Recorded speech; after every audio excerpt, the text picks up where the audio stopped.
Let's do some audio testing. I'm this far from the mic. And I'm this far from the mic. And together we are these fars from the mic. I got it right this time. Yep. I might even leave it in. You did it so well. Hello, everyone, and welcome to another episode of DigiCast Weekly, the weekly podcast in which the lengths, the guests, and the topics are totally random. Today we're going to talk about a topic that has actually been something I've talked about a lot over the years, and now I get to I've always wanted to do like a big thing about it, so that's why I was as soon as we started talking about it, I was like, let's do a podcast. Right. I have with me my cousin, you're gone by Akira Fudo now. Correct. Also known as Boyd Martis. Because I'm gonna call him Boyd over the course of the podcast, but his name is Akira Fudo in most places. Also runs the production company Kabukimono Unlimited, and is a budding filmmaker. The reason I'm explaining this is that this podcast will probably come out before the other one I've done with you. I see. So they probably won't have heard it yet. But yeah, I'll put a link to his YouTube channel and stuff in the description, and his Twitter and Tumblr if you want. I'm not really that active on Twitter anymore. But you are on Tumblr for sure. On Tumblr, and yeah. Today we're going to talk about. Actually, you know what? Just introduce the topic yourself by talking about what brought it up. Okay, so as everyone knows, the movie Pacific Rim is coming out next Friday. Might be out by the time this is released. Yeah, will probably be out by the time this is released. Yeah, if you're listening, Pacific Rim is probably already out. And I know, like, I've read around, not a lot of places, but, like, certain places on the internet, and, like, I guess there's, like, a little bit of hate going, like, towards this movie, which I didn't really understand why, because, I mean, like, how could you hate on a movie, a live-action movie at that, which involves giant robots fighting giant monsters? Right. I mean, how much more fucking it epic? It is a kaiju versus mecha movie. Yes, this is like a fanboy's something that dream. I've dreamed about since I was small. Yes, I've always wanted this to be a thing. It has never made sense to me that this wasn't a thing. Yes, you know? I mean, even Japanese movies have like attempted something like this, right? But they obviously don't have the technology that matches up with American movies. It's the budget. Yeah. But anyways, I guess like I was saying, it was getting a lot of hate for I don't even know why, for the simple fact that people are saying that it's a Neon Genesis Evangelion ripoff, which. It just sounds like just completely ludicrous when you think about it. Say it. The idea that Pacific Rim is an Evangelion, because all you have to do is look at the trailer and you'll be like, that does not look like an Evangelion ripoff at all.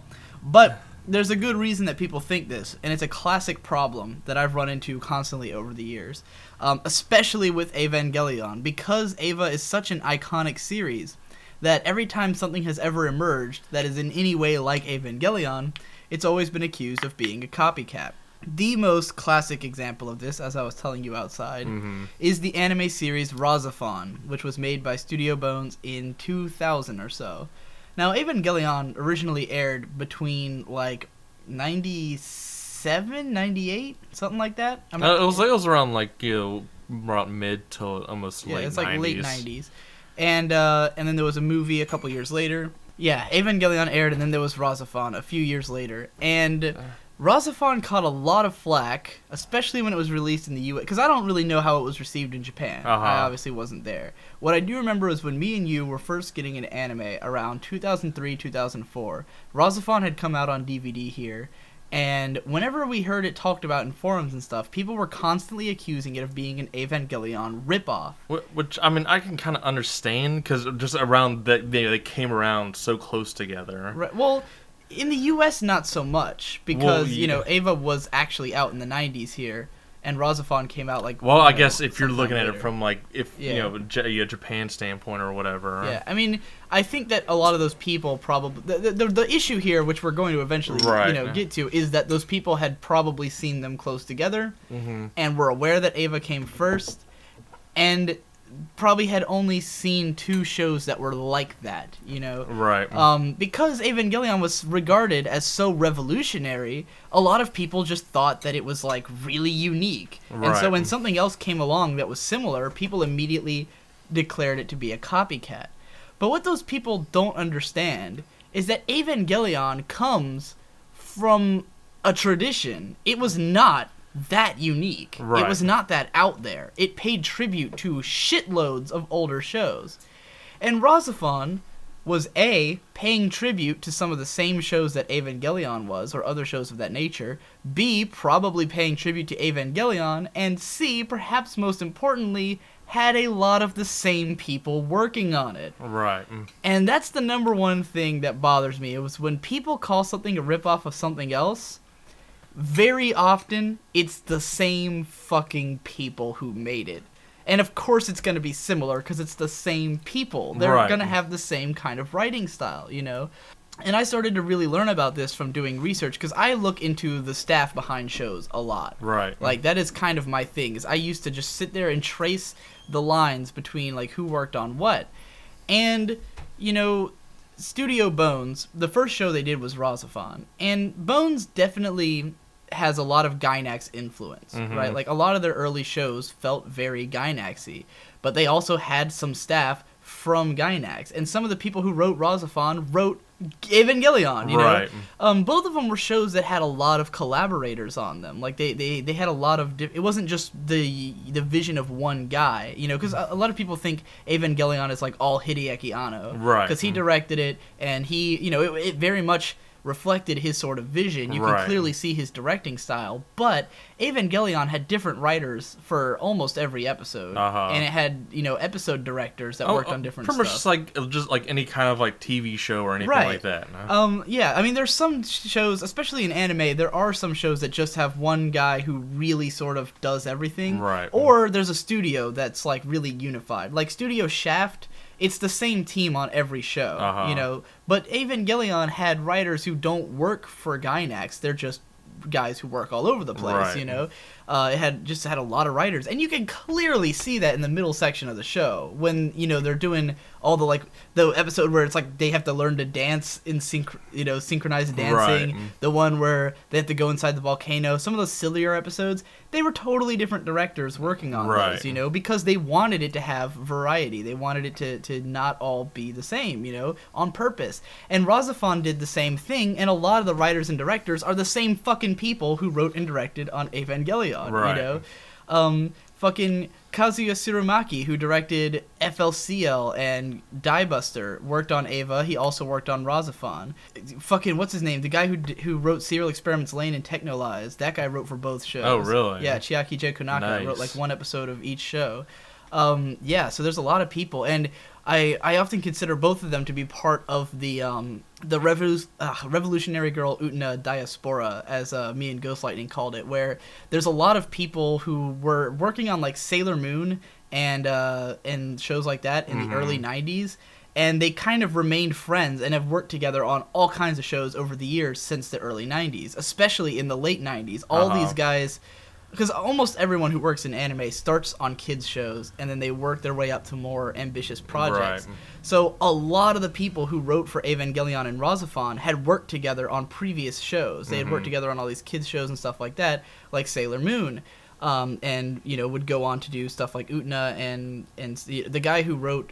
Revolutionary Girl Utena, Enokido Yoji, he wrote a lot of... I think he wrote like 4 episodes of Eva and Razafon. He probably brought a lot of the sexuality to both of those shows, because that's like his thing. Everything he writes about is super about libido and stuff like that. I see. So he probably brought a lot of that to both shows. So yeah, these shows are similar for a reason. The same staff, the same influences. And if you talk to people who like really know their shit, most of them say, Razafon is just like Yusha Raydeen.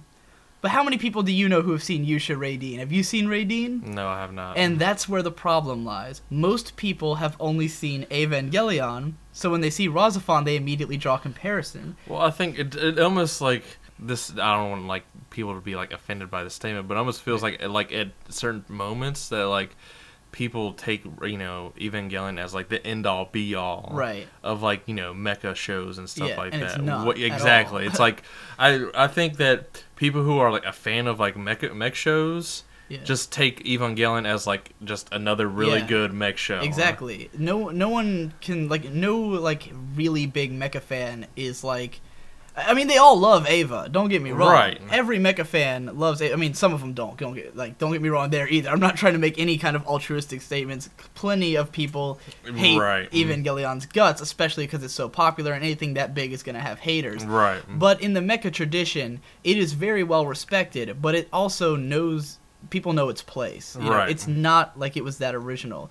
It borrowed heavily from Ideon, which, again, a show no one's really watched. Right. Because Ideon was what the guy, Yoshiyuki Tomino, who directed Mobile Suit Gundam, and obviously there's Gundam reference in there, too. I mean, all of these owe so much to these older shows, because if you understand the progression of robot shows, you know that there's, like, a lot of key ones that changed everything, you know? Right. Like, it started with the likes of Tetsujin 28 and Gigantor, and in all the early robot shows, the characters stood outside the robot. Yes. There was never a show where the character piloted the robot in the early days of anime, in the 60s. The first one to do that... Even, like, Astro Boy. Yeah, I mean, I'm saying you can technically say that, like, I guess the guy who created him... Yeah, it's Tezuka. Osamu Tezuka. He didn't create Tetsujin 28, did he? I think so, yeah, he did. But I'm saying, like, the scientist who created Astro Boy... Yeah, I guess you could say, like, he sits outside of the robot, you know what I mean? Yeah. No one piloted robots until, if my facts are straight, Mazinger Z. Yeah. And it was Go Nagai, who is, you know, one of the most influential manga artists ever, and obviously stuff like Evangelion could not more obviously pay tribute to Go Nagai in the way the Avas are designed. You look at the face of Unit 01, it looks like Devilman, you know? And the sheer level of violence and darkness and all the biblical allusions in the show. Because a lot of people think Evangelion's biblical allusions come from, like, trying to be biblical illusions. Right. But it's more about cultural osmosis, like, that shit seemed cool. Right. You know, like, Ava might have deep messages, but I highly doubt that Anno was, like, versed in Christianity. It's way more likely that it was just cool symbolism. Right. And he's borrowing heavily from Devilman, which was based entirely on Christian mythos, but has nothing to do with Christian mythos at the same time, you know? Like, they use God and Satan, but it has no relevance to the Bible at all. None whatsoever. You know, it was just cool-sounding stuff. So, to really understand Evangelion, you really need to understand its pedigree and where it's coming from, you know? Like I said, Mazinger Z was the first one where the pilot was inside the robot, and this sparked a huge tradition in the 70s where they started putting the pilot in the robot a lot more. Well, then, the 60s, rather. I can't, wait. Mazinger was in the 70s. Right. I'm trying to remember if... Yeah, it's 79 when Gundam started, right? So, So, like, throughout the 70s, there were all these robot shows. Now, mind you, every robot show was made for kids up till then. Right. Some of them were a lot more dramatic than others. Some of them had, like, actual character deaths, and these were, like, big deal shows. Right. But they were all kids shows with Monster of the Week formulas and stuff. And then Yoshiyuki Tomino looked at this, and he said, what if we made the robot military? What if it was a military machine... You know, rather than just a super robot that just, like, shoots all these crazy attacks, what if it made, like, logical sense? Right. And so he made Gundam. Now, mind you, Gundam doesn't make logical sense. No. I mean, it's not, like, a scientifically perfect robot. But that was the ambition. And he couldn't even fully realize it. He wanted it to be an all-white mech.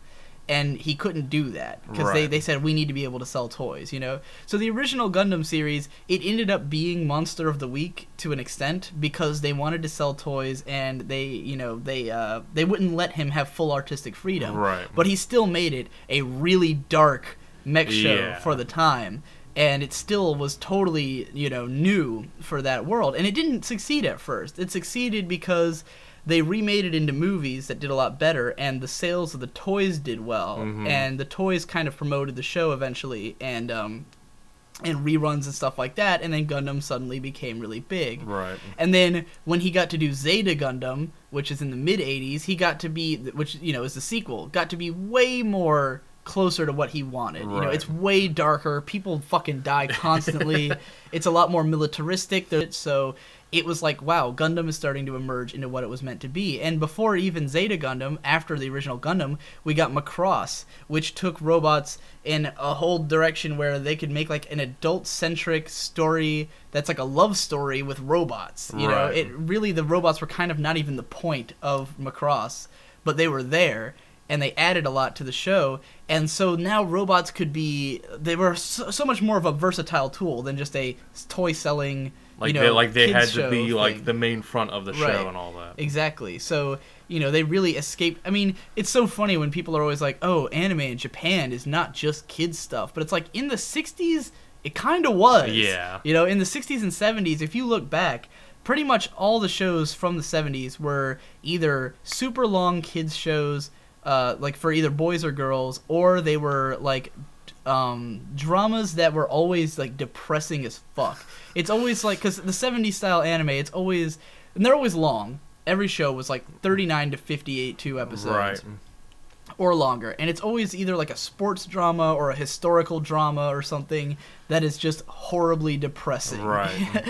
And yeah, that was what anime was until Star Wars happened, and that opened up anime entirely. Where like Gundam was hugely influenced by Star Wars, you know, and it brought in this tradition of sci-fi anime. Because the movie trilogy that came out after the original series is considered, I guess, the Japanese Star Wars, right? The Gundam series. Yeah, the Gundam trilogy. Yeah. I don't really know about all that, but it definitely I mean, it's obviously inspired by Star Wars. You know, the way that the story plays out and everything.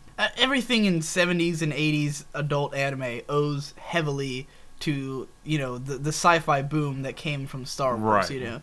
And I mean, the way the Gundams fight, they fight with lightsabers. Right. It's obviously a Star Wars reference, you know. So and they got, you know, fucking blaster rifles and stuff like that. So, you know, Star Wars was a huge influence on 70s anime, and then Gundam really helped to bring it about. And then in the 80s, there was a huge culture of adult sci-fi anime that emerged all at once. So, yeah, there suddenly was, like, all this grown-up sci-fi stuff. And one of the shows, I think what Tomino was working on between Gundam and Zeta Gundam was Ideon. And that show is sort of like Gundam in that it's like a weirdly between being a kids and adults show, but it's like really violent and dark. I remember watching a couple episodes of it, and it was definitely had like a darker tone to it. Yeah, and Ideon is particularly famous for the 2 movies that end the show. Like, after the end, they made 2 movies out of it, and the second one is infamous for the fact that everyone dies horrifically, and the universe is destroyed. I see. Spoiler alert for Ideon, but you'll probably never watch it, and you kind of don't want to, because it's not very good, from what I've heard. It's interesting, but it's not very good. Yeah. But the ending, it's just... Because I've watched a death reel from it, and it's crazy. It's just people...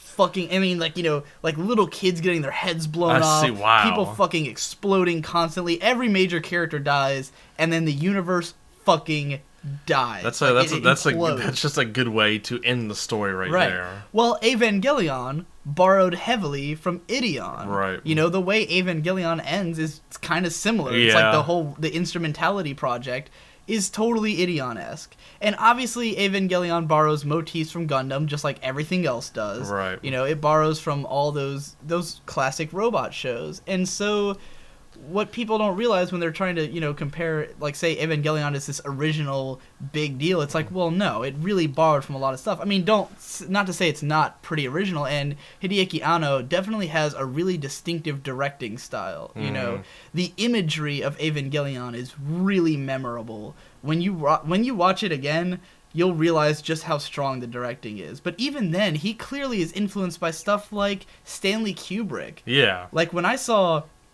only seen like 10 minutes of 2001: A Space Odyssey. Yeah. But it was like towards the end. Right. And the first thought I had was, this is End of Ava. Yeah. Like, this really totally feels like End of Ava. So, yeah, he obviously has a wide variety of influences, even outside of anime, with the likes of Stanley Kubrick, you know, and yeah, so regardless of what Eva is, it is not an island. It is not, without its own influences. So when other stuff comes along that's similar, it doesn't mean, oh, it's an Eva ripoff. It means, oh, it might come from this tradition. Yeah. There are shows that are either obviously trying to be Eva or are parodies of Eva. Right. There are shows that came about as sort of responses to Evangelion. Uh-huh. Martian successor Nadesco came soon afterwards, and it sort of...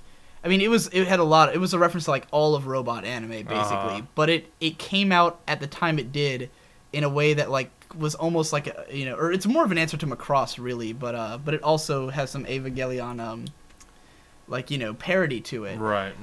There's other shows since then. There's a lot of stuff that's obviously in reference to, but like Razafon, there's no denying it's really similar. There are some scenes that almost feel ripped out like the same scene, right. But it's because they were serving the same purpose and written by the same people. That it just so happened to be similar to fucking Evangelion. Because there are people who are who are Razafon fans who try to defend, and they're like, oh, it's nothing like Eva, and it's like, dude, there are scenes that are almost identical.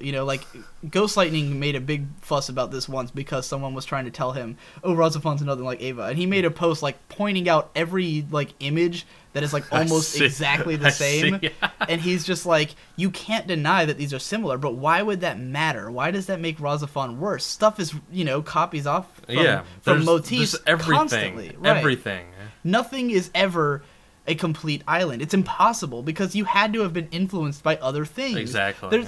No one writes a fantasy story in a high fantasy setting without having read a fantasy story. Yeah, or fucking just Tolkien. Yeah.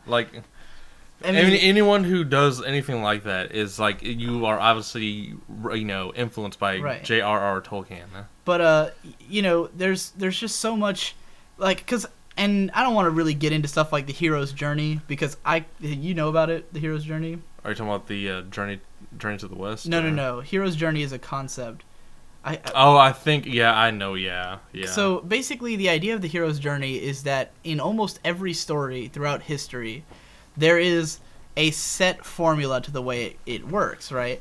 It's like there's the call to action, the refusal of the call. Some other shit. I don't really know because I don't care that much because I never found it that interesting because the idea of the hero's journey is to say that almost every story follows the same formula, but I'm more interested in direct influences, right? Because this is saying oh, it all goes back to the likes of the ancient Greek stories and stuff, and it's that's true, but it's not as interesting to me as knowing exactly what influenced you. Not just that you were influenced by something that was influenced by everything else. I want to know what did Hideaki Anno actually watch that gave him the ideas for Evangelion. It's a little bit more interesting to me. But yeah, everyone's influenced by something. Yeah. And they're going to take something away from whatever it is that they watch or read or whatever, listen to, whatever. Right. So if there's one person who can definitely be said to take influence, not one person, but if there's someone who you can say that, Guillermo del Toro. Oh, totally. Obviously loves paying tribute, Yeah. And if he really was borrowing from Evangelion, he would admit it. Yeah. He would have said so early on. He would have been like, I want to make something that's like Eva. And he's probably seen Eva. No, he actually said... Oh, he said he hadn't? In the article that I read, he said that he has it, but he never opened it. I see. So he has never seen... But he's obviously aware of Evangelion. Yeah, because I think he knows that people are kind of making comparisons to Pacific Rim and Evangelion, and he just had to say no, I've never seen Evangelion, so no, I don't borrow any kind of influence or similarities from Evangelion. Yeah, so he had to actually come out and state that it was not based on that. But then he listed shows that it was based on, right? Yes. And it was Tetsujin 28 and stuff like that. Ultraman. Yep. Godzilla, of course. Right.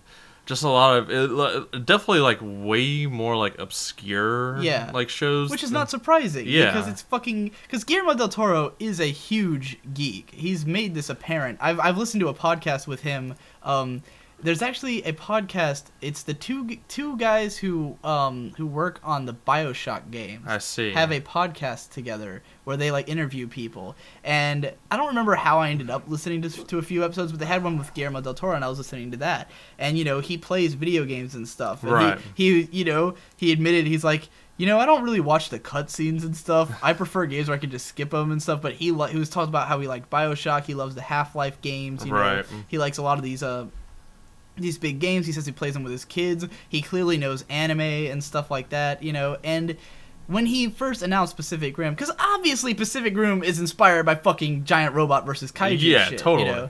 And I get why people would mention Evangelion if that's the only robot versus giant monster thing they're familiar with. Right. But robot versus giant monster goes all the way back. Exactly. Yeah. The old robot shows fought giant monsters. Mazinger Z fought giant monsters that were way... Because Evangelion's monsters are not, like, kaiju. No. They're usually abstract. Yeah. They're always some weird fucking thing. There's usually not, like, a fist fight between the Ava and the angel. It only happens a couple times that they get into like a real like one-on-one strangle down, beat down kind of thing.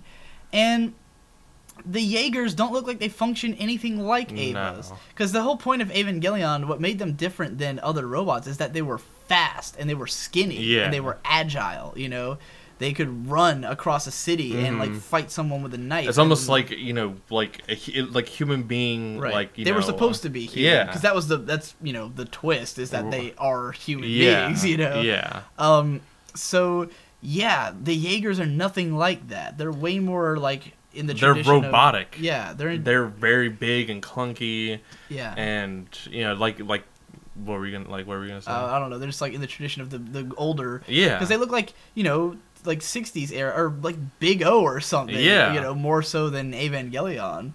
So comparing it to Ava is just not helpful at all. No. I mean, the monsters that they've shown look more like Biolante than fucking or like a Destroyer or something like that. They look more in line with definitely like Godzilla monsters and stuff like that. They have a flying monster.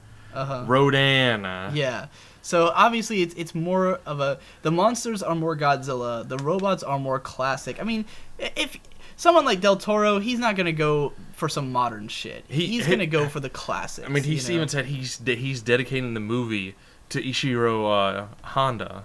Right, he who just died, right? That guy. Well, yeah. Well, I mean, he's the guy who created Godzilla and all that. Oh, okay. I thought you meant because there's a special effects guy who did a lot of giant robot or giant monster stuff that died recently. Oh, you're probably talking about Ray Harryhausen. Yeah. Yeah, he's dedicating the movie to him too, but he does more like he made like stop motion, like really famous and big. Yeah. Mm-hmm. But yeah, he dedicates the movie to him, and there was someone else, just along those lines that he dedicated the movie to, but yeah. So this is a guy who's very willing to state his influences, There was no way he would hide it if he was influenced by Evangelion, He would be pretty upfront about it.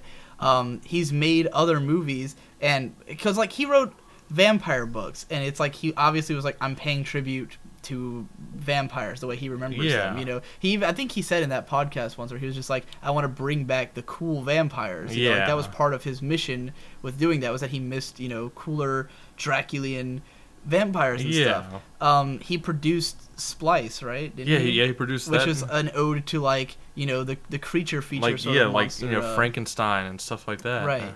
So this guy loves his classics. He loves to pay tribute. I mean, he's a genre filmmaker. Right. He did the Hellboy movies because he's a big fan of comic books. Yeah.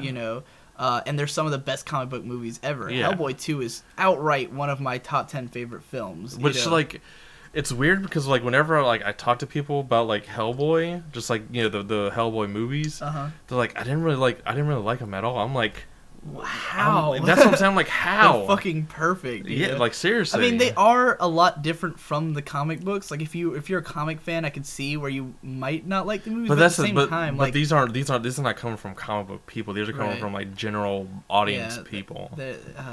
Because the comics are a lot more like film noir-esque. But the themes are definitely the same. Like, of being a monster who's fighting other monsters, and like how humanity doesn't understand, like especially BPRD.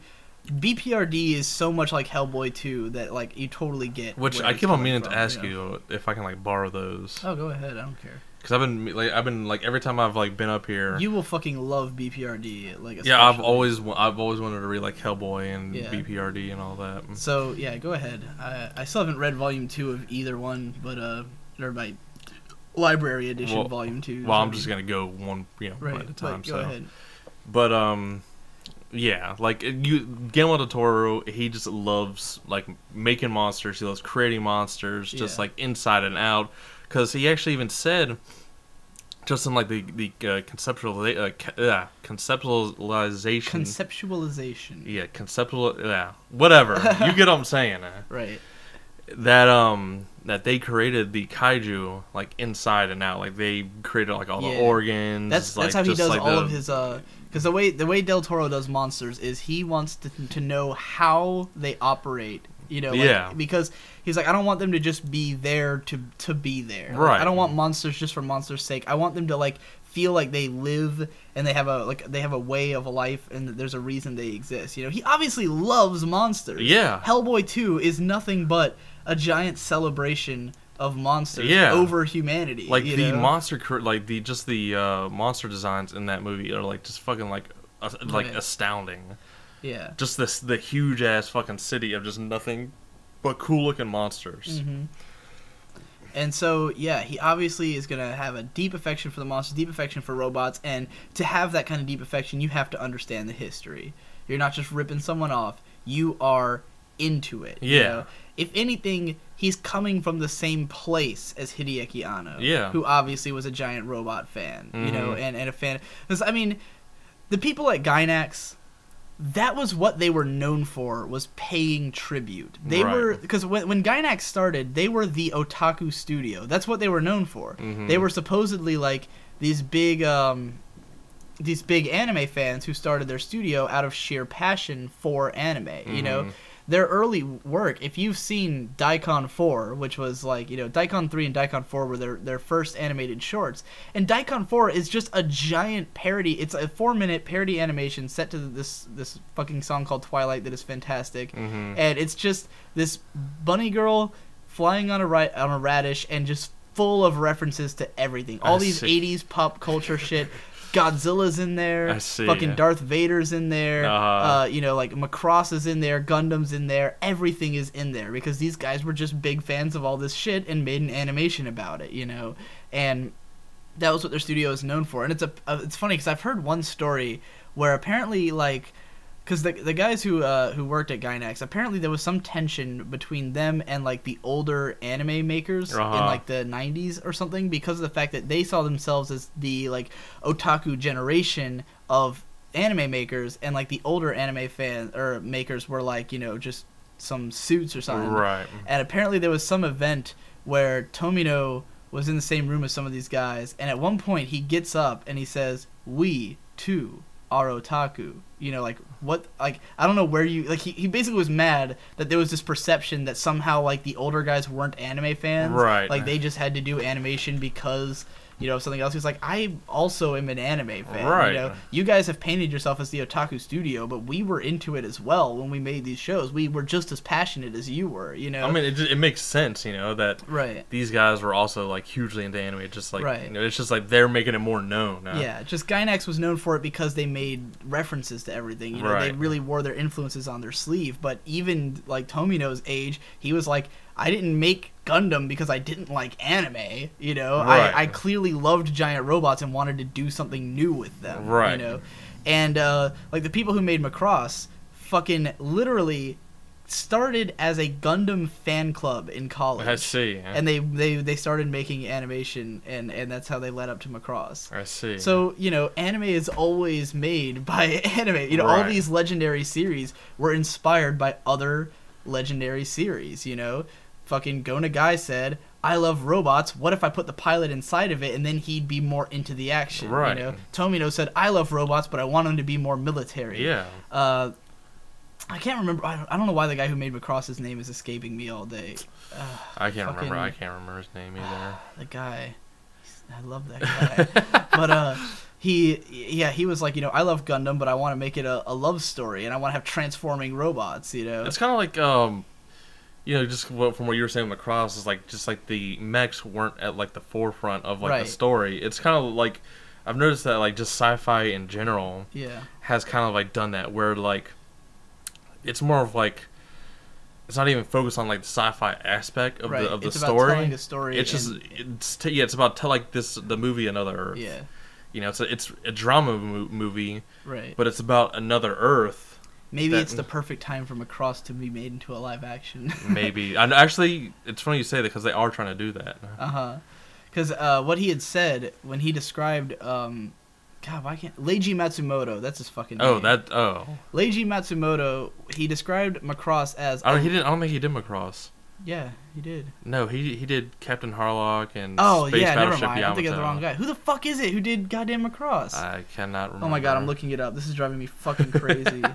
I should really know this. I can't believe I said Leiji Matsumoto. Yeah, I was kind of surprised. I was like, wait, he did not invent Macross. That's obviously he's another big influential sci-fi guy. Yeah, totally. He's been around for fucking eternity. Yeah, that dude is like as old as dust, like seriously. And he's still making stuff. Yeah. Shoji Kawamori, that's who I'm looking for. Shoji Kawamori described Macross as a love story on the backdrop of great battles. That was what his ambition was that the battles had to, like, he wanted it to be a love story, but the battles had to be awesome. Right. That was his like criteria. It was like, it's not just going to be battles for the hell of it. They have to be a draw. You have to come for the battles as much as for the love story, It definitely adds to, just the dramatic effect to everything. Right.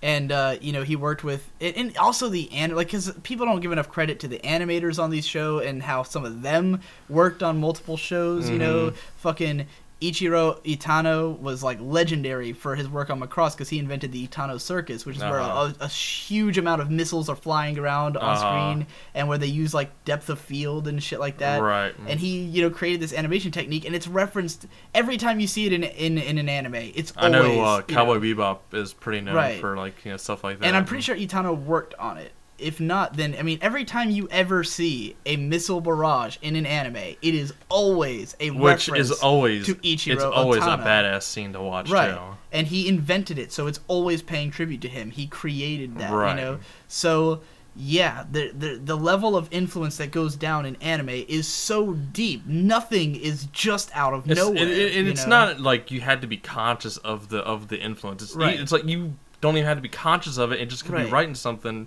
and it just comes out that way. Yeah.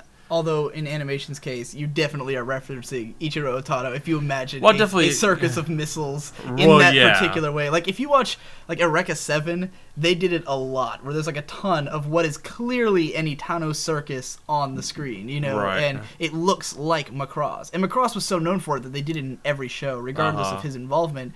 Everything that is Macross has, like that became the staple of the animation of the show was these giant missile circuses, and they kept getting more and more intense as technology progressed. Like, I think Macross Zero is like particularly known for because it was like starting to get into the digital age of animation, and they could do crazy shit with it, you know?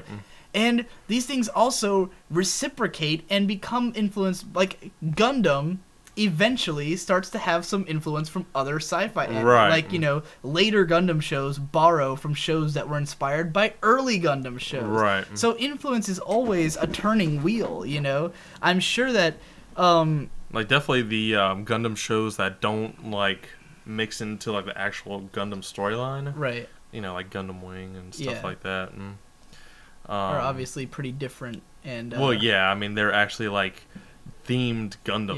Yeah. Oh, fucking G Gundam. Yeah, G Gundam. Perfect example of a show. Completely forgot about that. That is nothing, because G Gundam, the whole idea was that instead of being, because Gundam created Real Robot, and so there was this tradition of Real Robot emerging, and G Gundam went, let's buck the trend and go completely Super Robot. So everything in G Gundam is like all these classic, robot shows of yore, paying tribute to all the old school, just fucking bizarre, just like fights in robots with hot-blooded screaming and passion and stuff. And it was a throwback, And the guy who directed it went on to do, he did Giant Robo throughout the 90s, the OVA version. He did fucking Shin Mazinger Z-Hen on television. Which was fucking awesome. Right. Everything he does is like those crazy, over-the-top, super robot, throwback shows. So, yeah, talk about wearing his influence on his sleeve. Yeah, totally. That guy definitely, and he's kind of like Del Toro in that sense, where he's like kind of a known, like, kind of underground, but like super cult following kind of director, you know? And again, Del Toro probably has had moments where he's probably been influenced by people that he influenced at this point. He probably has people working on his movies who saw his other movies, started doing monster designs, and then came to work for him. That's how Del Toro came up, is that he did special effects for movies. Yeah. Until he, obviously eventually became a director and then started incorporating everything that he learned into these movies and creating elaborate special effects and like practical effects and what have you. It's just so unbelievably short-sighted to say that he's influenced by Evangelion, or any one series. Even if you just said, oh, it's like Godzilla with robots, it's like, well, were there robots in Godzilla? No. Then what was the robot show he was influenced by? Every little element can have an influence from somewhere. What traditions is he borrowing from and where? What are the suits influenced by? Because when you design suits, typically you sit down and you go, all right, it's going to be like a mixture of this and this. I had a series that because when you brought up your you were planning to do a tokusatsu epic. Yeah. And I forgot to mention that there was a series that I came up with at one point. It's not really tokusatsu, but it's a transforming superhero show mixed with a magical girl show. I see. And the idea is that it's about a father-daughter duo, and the daughter becomes a magical girl and the father becomes a transforming hero. And they work together. So like basically the backstories for each of them are like these ultra cliche stories. Now, mind you, I'm very in tune with the tradition of like magical girl shows. Right. So I know what magical girl backstories are like. So if this would be like if I made that show and the backstory is that it's like this cute creature from some alternate reality comes to Earth and is like, our planet's in trouble from this evil witch, we need you to come save us, and turns her into a magical girl. And if someone were to say like, oh, it's obviously inspired by Sailor Moon, that would be exactly like what people are doing with Del Toro. Exactly. And it's like, yes, Sailor Moon is definitely, it's a magical girl show. I'm familiar with it. But I am influenced by Precure. I've seen a lot of Precure. They all start off this way. Right. And maybe Precure is obviously paying tribute to shows like Sailor Moon, but Sailor Moon is paying tribute to shows like Cutie Honey. Exactly. It always goes back to Go Nagai, by the way. Everything goes back. This dude has like done literally like everything. Right. I mean, really everything goes back to Osamu Tezuka. But like the next step up is Go Nagai. Yeah. Everything goes back to something he created. Yeah. And Cutie Honey leads into other, basically created the magical girl as a concept where it was like the girl who transforms into a superhero, and Sailor Moon really did a lot to popularize it and popularize the transformation sequence as a thing, but there's so many other shows that have done it, and like I said, Precure is like the one that I'm the most familiar with. So yeah, I am directly influenced by Precure. It would be accurate to say that. But people who haven't seen Precure and have seen Sailor Moon might go, "Oh, he's just ripping off Sailor Moon." Just like I said earlier, like people that just know of Sailor Moon think it's the end all be all of that of like, magical girl. Yeah, and it's like there's been plenty before and plenty after. There's multitude like of shows that involve like magical girls. It's like there isn't just one. There is like a bajillion of them. Right. It's like if someone saw Madoka Magica and was like,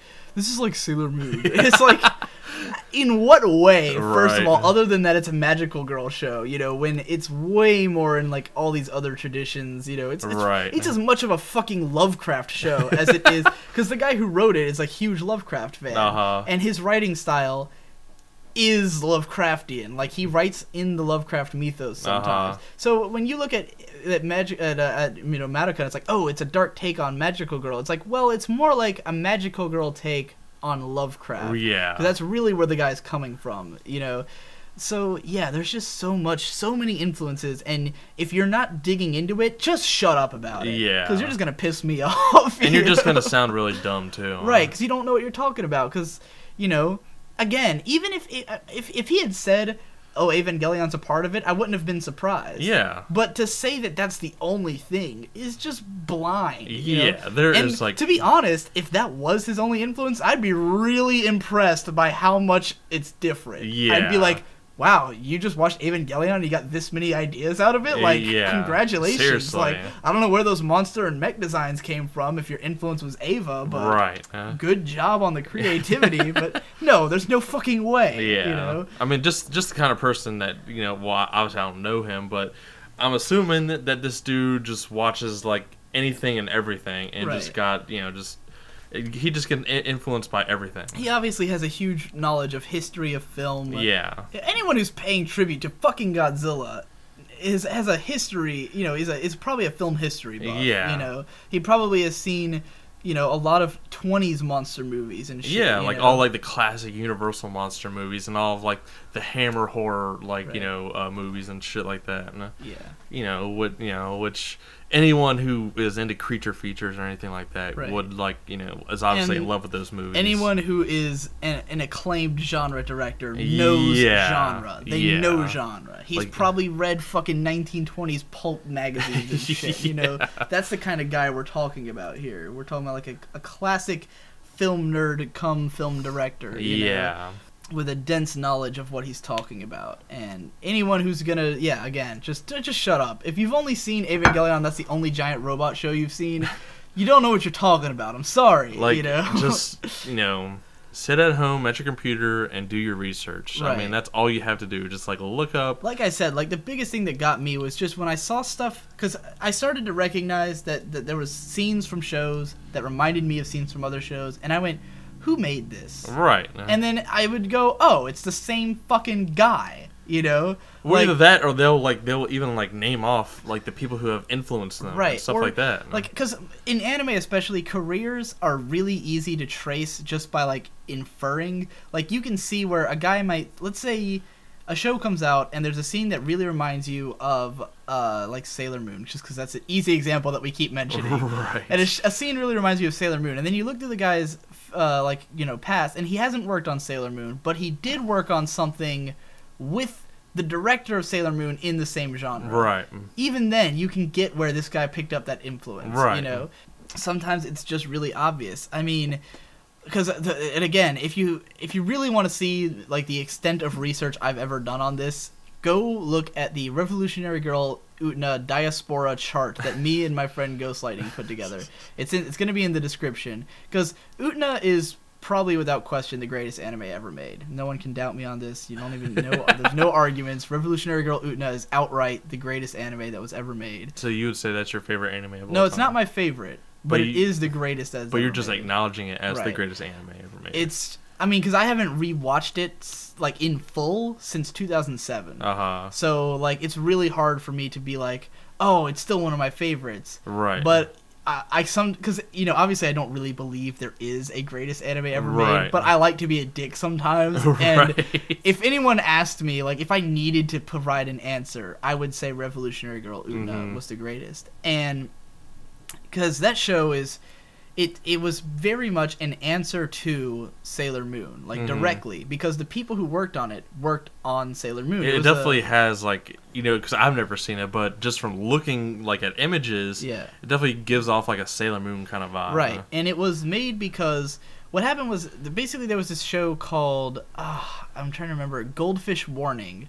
It was a 1990 to 1991 kids show, and a lot of people who worked on Utena and who would later become like big name directors basically got their start on this show. I see. Probably the most important director who worked on it, the actual director of the show, was Junichi Sato.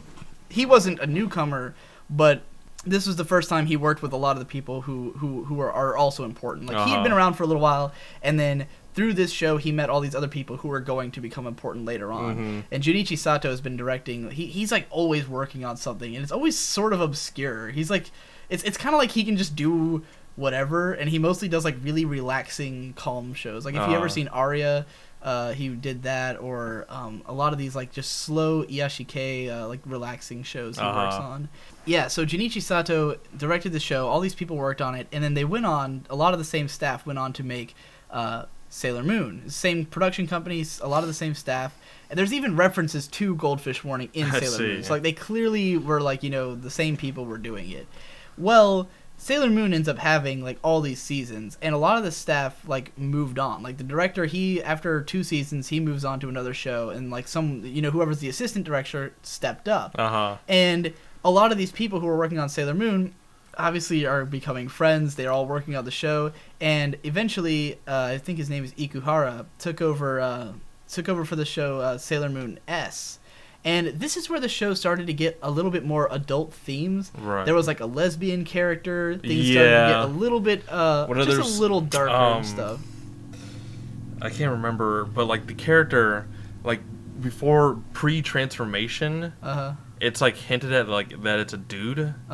And then when he transforms, he becomes a woman. Yeah, it's something like that. There's a lot of stuff it was starting to get a little bit edgier, and they wanted to go further. So a lot of the staff leaves and goes to form their own studio, and it was a 5-man group that called themselves Beipapas, and most of them were from Revolutionary Girl Utena. It was like Ikuhara, the writer Enokido Yoji, who again he had worked on Evangelion, would later work on Razafon, worked on a bunch of other stuff, and a few other like episode directors and stuff from the show formed their 5-man group Beipapas, and they make Revolutionary Girl Utena, and it was a pet project of this group of people. Like they named themselves as a collective, and they wanted to just basically go all out. Like this was going to be the most like art house, whatever they wanted to do. It was going to be like pure their vision. Right. And so they incorporated a lot of elements of what they had wanted to do with Sailor Moon but couldn't.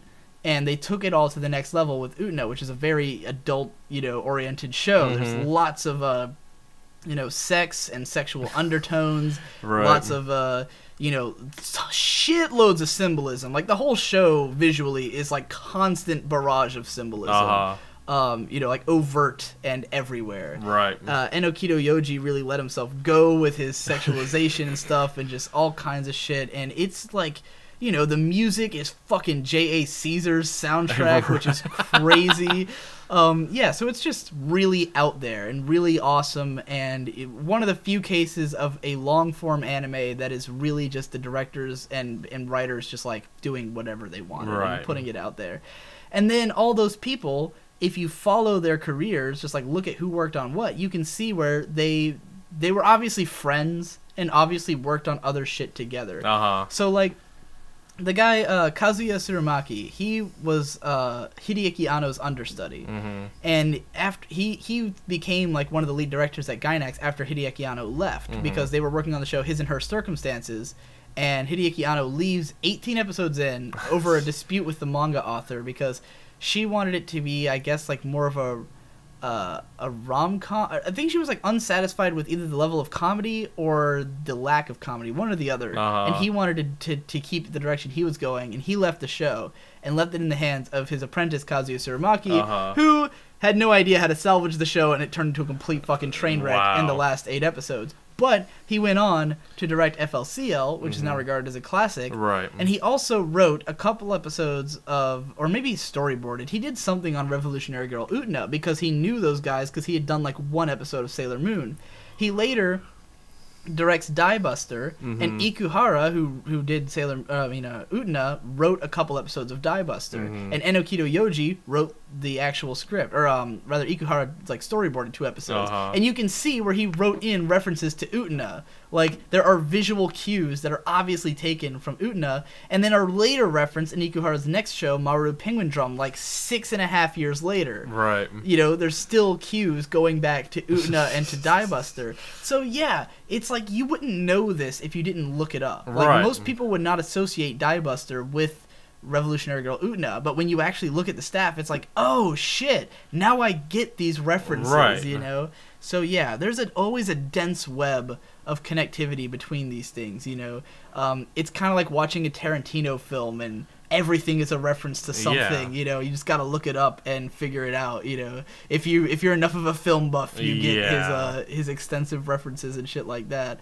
And yeah, looking at the people they work with, and there's always a huge history. Because that's what I'm saying. I mean, like, like once you start to realize that, like, the majority of people that like work on like anime and film, and they generally like work with each other over and over again, just because they know what to expect. They know how these people operate, and because they're good. And that too. They just mesh well, creatively. Yeah, they respect one another. They like working together. I mean, there's a reason that some directors use the same actors in all their movies, because they found their actor. It's like someone who they really feel that they like creatively meld with. Like Scorsese with De Niro, and then later on with with Leonardo DiCaprio and stuff like that. And Tarantino with Christoph Waltz now is definitely going down that road. Yeah. And of course Sam Jackson and Harvey Keitel. So people, they work together. They influence one another, and it's a revolving wheel of influence, and it's really something to be embraced. Yeah, in my mind, you should always embrace this. Because I was actually listening to a podcast. Yesterday, where they were talking about they were interviewing Seth Rogen and Evan Goldberg, who have been writing buddies since the age of 13. And they were just saying they just couldn't do This Is the End with just some random dude, just a random actor that they cast or whatever. They had to be people that were their friends that they knew, or else it would have just been awkward, right? And just wouldn't have made any sense, because the whole point, spoilers for This Is the End if you haven't seen it yet, there's a lot of references to other some of the actors other works, right? And you wouldn't be able to do that and make it funny with the whole joke of This Is the End is that they were playing on the fact that people who are fans of their movies see them as all friends. Yeah. And they are, and that's basically the joke. Right. Is that these actors, it's exactly what you think. They're basically playing up on what you expect them to be in real life. Obviously, they're all playing extremified versions and unrealistic versions of their relationships, know, and flipping them on their heads in places where, in the movie, what's his name? The main fucking Victor lookalike. Oh, Jay Baruchel. No, James Franco. Oh, James Franco, right. Yeah. In the movie, James Franco hates Danny McBride. Right. But they obviously are really close in real life, because they do more shit together than even he does with Seth Rogen. Yeah. Well, I know him and Seth Rogen are getting ready to come out with a new movie, but yeah. Yeah. I mean, they did Your Highness. Yeah. They've got a Faulkner adaptation coming up.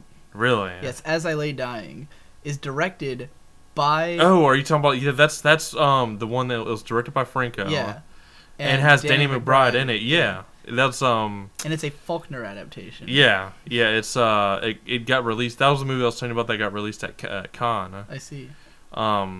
Which I don't know. I didn't really read anything up on it to see if it was good or not, but yeah. But actually, since we're kind of on this topic of people being in collaborating and working together multiple times, because I was thinking about this after I was listening to that podcast, I was wondering because I've been in a Japan mode lately, yeah, and just watching and listening to Japanese shit, right? And I was just thinking there's not really a group of Japanese filmmakers, right? But then I realized, the guy who made Machine Girl, yeah, his name's Nobuo Iguchi, Yudai Yamaguchi, yeah, and the guy who does pretty much all the special effects on shit like that, his name's Yoshiyuki something, right?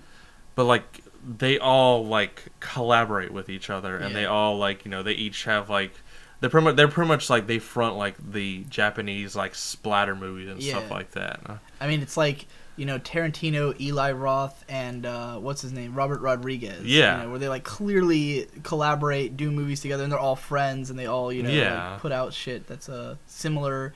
Yeah, I mean, I definitely want to have that when I, as I expand. And I've been doing that with my, it happens in any community, really. Yeah. Where I've been doing that with my analysis videos, where it's me and Brony Curious, while we have separate channels, we collaborate on, because we talk constantly. Right. Because we're super good friends. So I want us to, constantly do stuff together, because, we feed off of one another and influence one another. His videos changed completely through my influence, because I made fun of him about his low audio quality, so he bought a new microphone. I told him he was making a sound, and I told him to cut that out. Made him start cutting out his silences, stuff like that.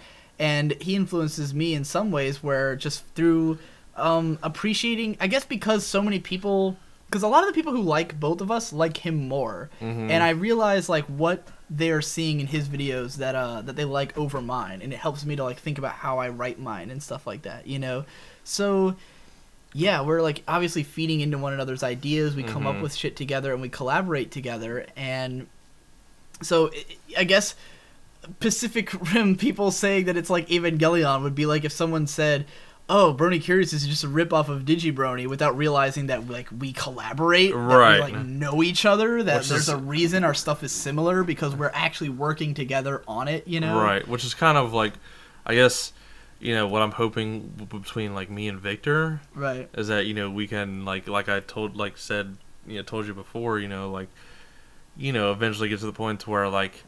I'm writing something and he'll direct it, and then he's writing something and I'll direct it. That's almost more of a partnership than collaboration, really. Well, I mean, I think, on this next movie, I think, in all actuality, I want to, like, gave him a thing of the script, a copy of the script. I kind of want him to, like, make his own, like, what he would do to it and stuff like that. Yeah.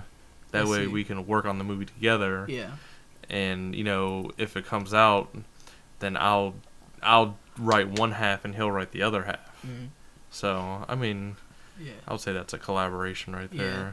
I just mean that if you're always working together, then you're more like the Coen brothers than you are like, because obviously you have to do stuff individually for it to really be like, Well, yeah. But, I mean, like with Seth Rogen and Evan Goldberg, they've like literally like written like every movie. Yeah, like they are a partnership. There is no like, it's not a collaboration, it is a partnership. Well, yeah, I mean, I guess you would call something like, what I'm trying to do with Victor a partnership. Because obviously. But when you bring in other people who then it'll be more like, oh, we're collaborating with that director. It's like, which, I couldn't have done with, my friends up in Yorktown.